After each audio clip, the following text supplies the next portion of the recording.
not getting on you for being an optimist. I want you to keep your expectations in check. Okay. You know what I'm She saying? didn't say low. I don't She want just you to said get your in heart check. broken. Okay, that's the.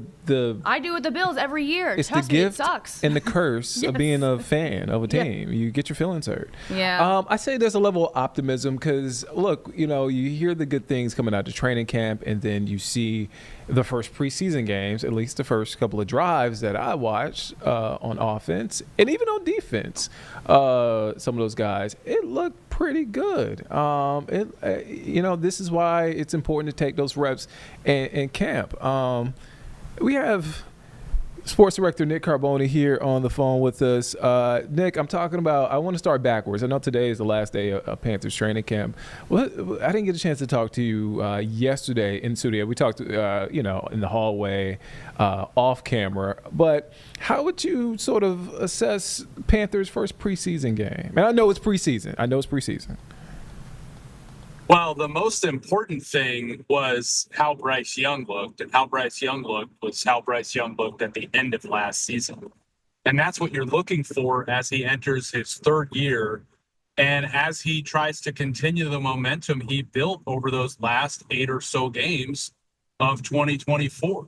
It's all great that he had an amazing game in Atlanta and scored 5 total touchdowns and a big win over the Falcons to cap off his remarkable comeback from the bench.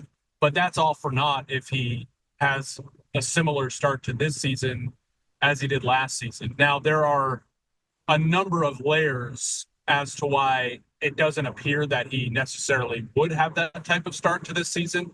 But I think one of them certainly is a change in approach from head coach Dave Canales and completely pulling a 180 on his preseason plan for Bryce Young and the rest of the starters, from only playing them in the third preseason game last year for, I think, 12 pass attempts maybe Bryce had, to giving them a lot of work in the first preseason game and planning to give them even more work in this upcoming preseason game at a tougher Texans team, and mixing in all of that with the fact that they have joint practices against those teams both weeks. So I think with him getting a lot more work, with the starting offense getting a lot more work together, having that complete meltdown week one becomes even less likely. Nick, one thing I noticed, at least the last several years, on game day in the stadium, it's just lacked that energy, right? And I remember going to a 49ers game a few years ago. It just didn't feel like a Panthers game in their heyday. It doesn't, I remember going to those Cam Newton Panthers games and it was standing room only. I know I just watched that preseason game on the couch, but it felt like there was a lot of energy. I mean, what was the vibe at Bank of America Stadium on Friday? Well, I'm sorry to tell you, Nick, I also watched the preseason game from a couch. My brother was getting married in Colorado this weekend. I think it was the only home game, regular season or preseason, that I've missed in 10 years. But I will tell you that the hints of that culture started to come back into the building towards the end of last regular season. And I think immediately to the walk-off win against the Arizona Cardinals, it was kind of a cathartic release of a feeling in a game that the Panthers have lost so many times over the better part of the last decade, that they were, and even last season, that they were able to win that game, able to win it at home, able to show the fan base and the people in the building that things are pointing in the right direction. And the players remember that. Guard Robert Hunt talked about that kind of feeling. It wasn't 75,000 screaming fans and, chanting, keep pounding for a half, but there was a scent of it. And I think that's what they're going to be chasing immediately this season. Now they start with a lot of games on the road. They're not home until partway through September, but I think that started to come back at the end of 2024. And they just need to recapture that as soon as they get back home this season.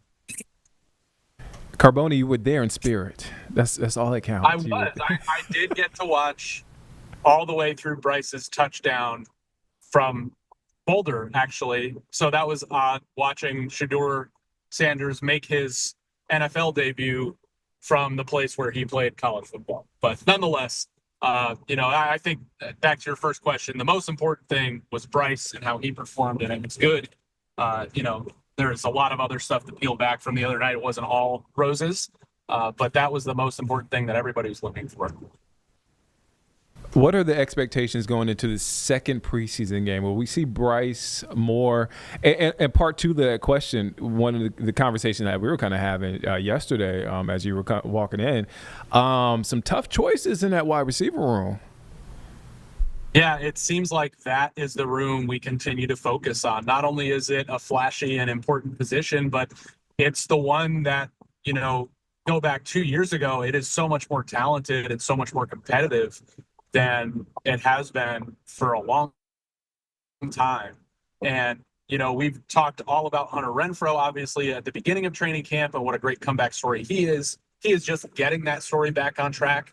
He was in pads yesterday and at practice for the first time in over a week due to a hamstring injury. Obviously, there's a lot of focus on this year's first-round pick, Tyrone McMillan. He's still developing chemistry with Bryce, but there's good signs.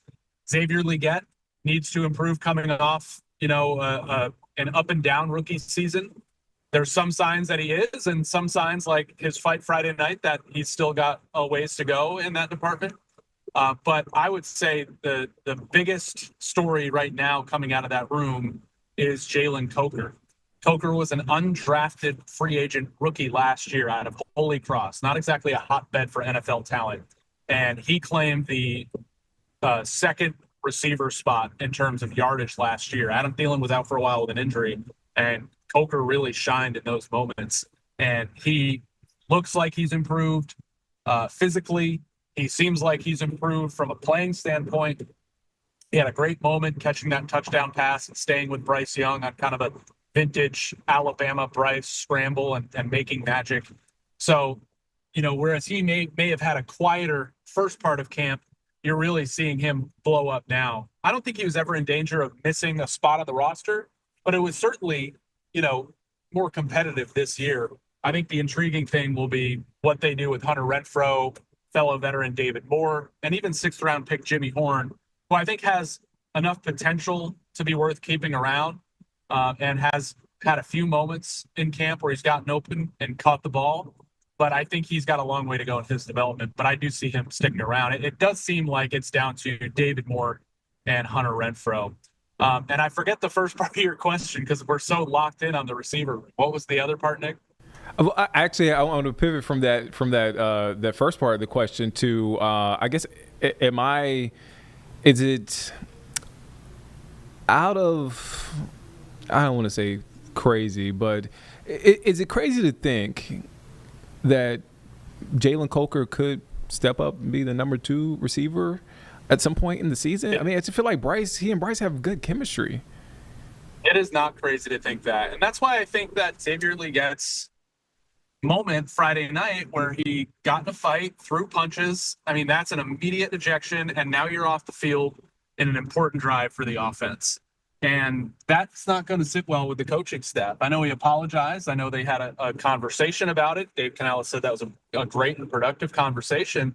But second year in the league, you cannot be doing things like that, especially when on that same drive, you're getting, a great catch from this year's first-round pick, T-Mac McMillan. Not that they won't be on the field at the same time because they will. And then you're getting just another great moments and a string of moments from Coker. Listen, it's the NFL in 2025. You're going to need 3 or 4 receivers out there at any given moment, and they can all do different things.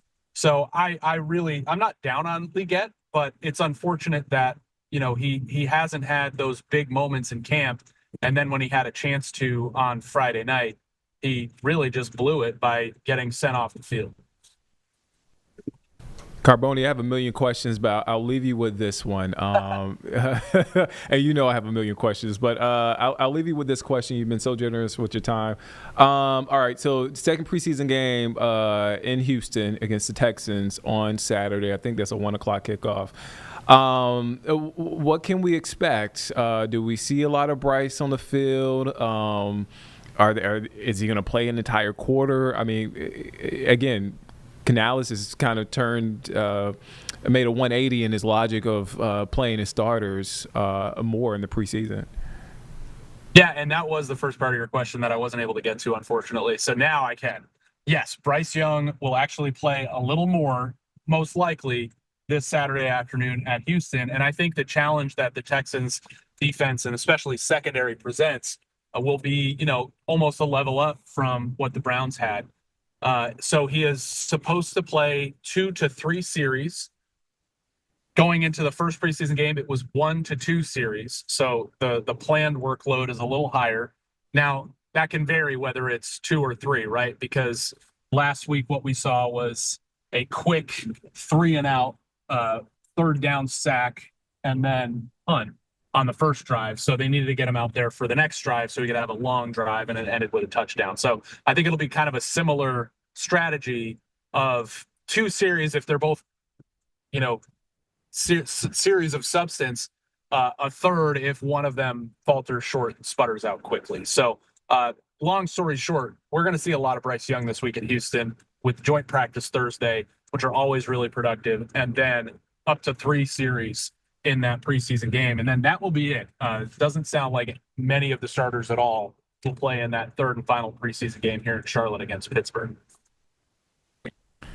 Nick Carboni covering everything Panthers. Again, Nick, I have a million questions, but we still got time. The season's early. You know where to find me, Nick. I'm either at camp or I'm 15 feet away from you in my office. So anytime.